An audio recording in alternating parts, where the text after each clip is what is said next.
Okay, so that was the sketching intercepts. What's its domain?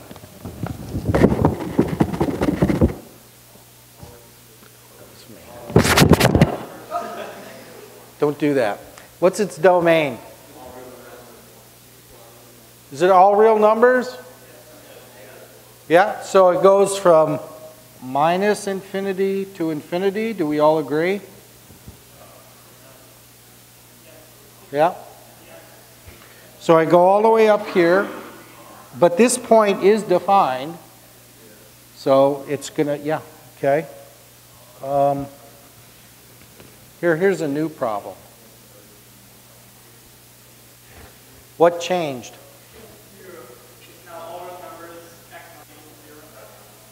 So this is a whole now, isn't it? Okay, that's a perfectly good piecewise function.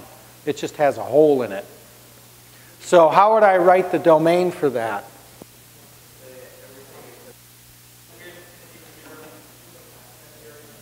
Then 0 to infinity. Okay. Understand? No mystery. Nobody looks horribly puzzled. That's all good. Okay. Question?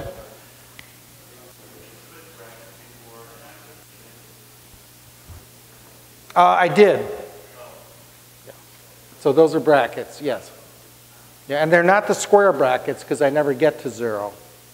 And this tells me step over the number.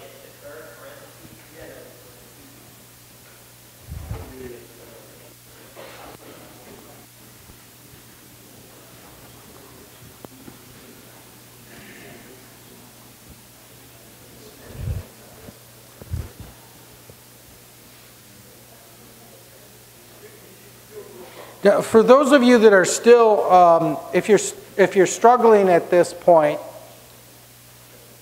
with reviewing algebra, some people ask me, how do you study for the exam? These problems that I'm doing, I think, are important, and there are problems like that in the slides that we went over in class. So I would study the examples that we went over in class, you know, from the slides, which are from your book. What I mean by that is don't just stare at them. If you stare at those problems, it's a very passive way of learning. It makes you feel smart because you can read it, but it doesn't help you much. Just look at the problem, cover up the page, and try to write it by hand. Okay? Because when you try to write it by hand, you're going to see that you really don't know all the detailed twists and turns. Does that make sense? Yeah. It's like learning how to drive a stick shift in a car. We can talk about it all day long, but until you go with your mom or your dad or your uncle into a Walmart parking lot on a Sunday morning, that's the only way you're going to learn.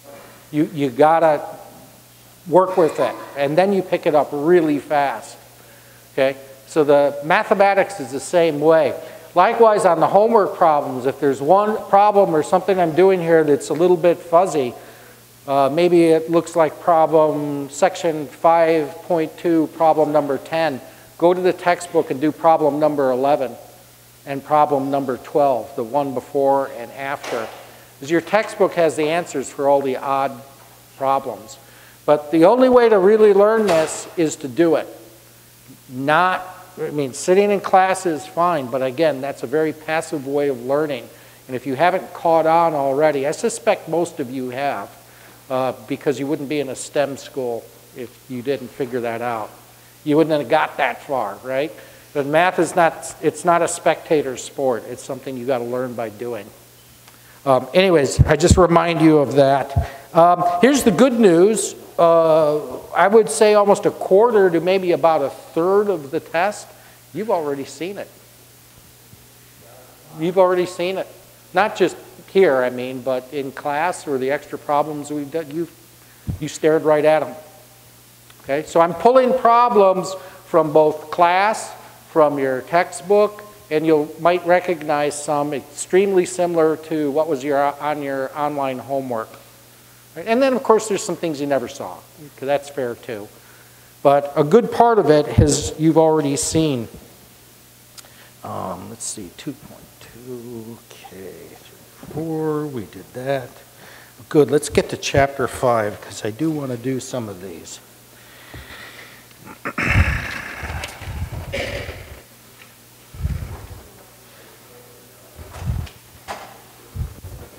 I think this is the one I assigned for homework, number 83. Somebody already factored this for you, and I think most everyone got this or very near this. Let's just make sure everybody understands what's going on. So this came from a polynomial, and we want to investigate what the graph might look like. So first off, it's end behavior, which means behavior out at negative and positive infinity. What's that going to look like? Can you tell by looking at this? Yeah. How do you get that? Well, don't forget there's a 1 here, right? So this is going to be x4 times x4. This thing is going to be x squared, and it's going to be multiplied by this, which is going to give you x cubed. But notice that there's a negative sign here. So that's going to be a negative x cubed. Does that make sense? So this is going to look like a minus x cubed, like that. If you have trouble seeing that, just go ahead and multiply this out. Okay. You can do that with this problem, because x plus 4 times x plus 4 is, what is that going to give me? X squared plus 4x plus 8 times 1 minus x equals x squared plus 4x plus 8 minus x cubed minus x minus, what is,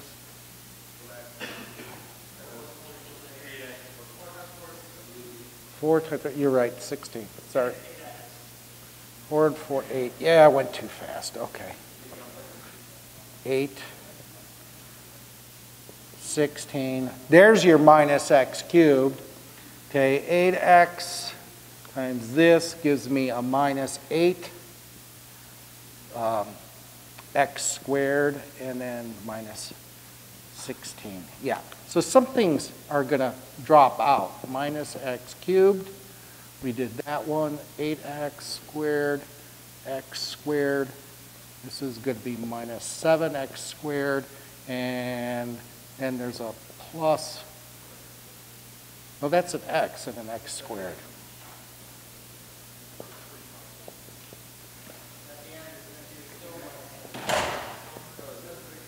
That's a plus 16 and a minus 16. That cancels, right? Ah! Oh, this is bigger than I thought. We don't have time. It's a minus x cubed. Good enough. Done.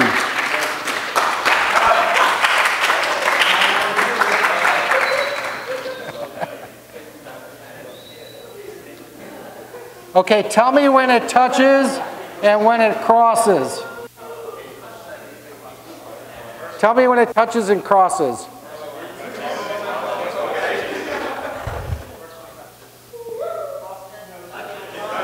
Touches, because it's even. Crosses, because it's odd.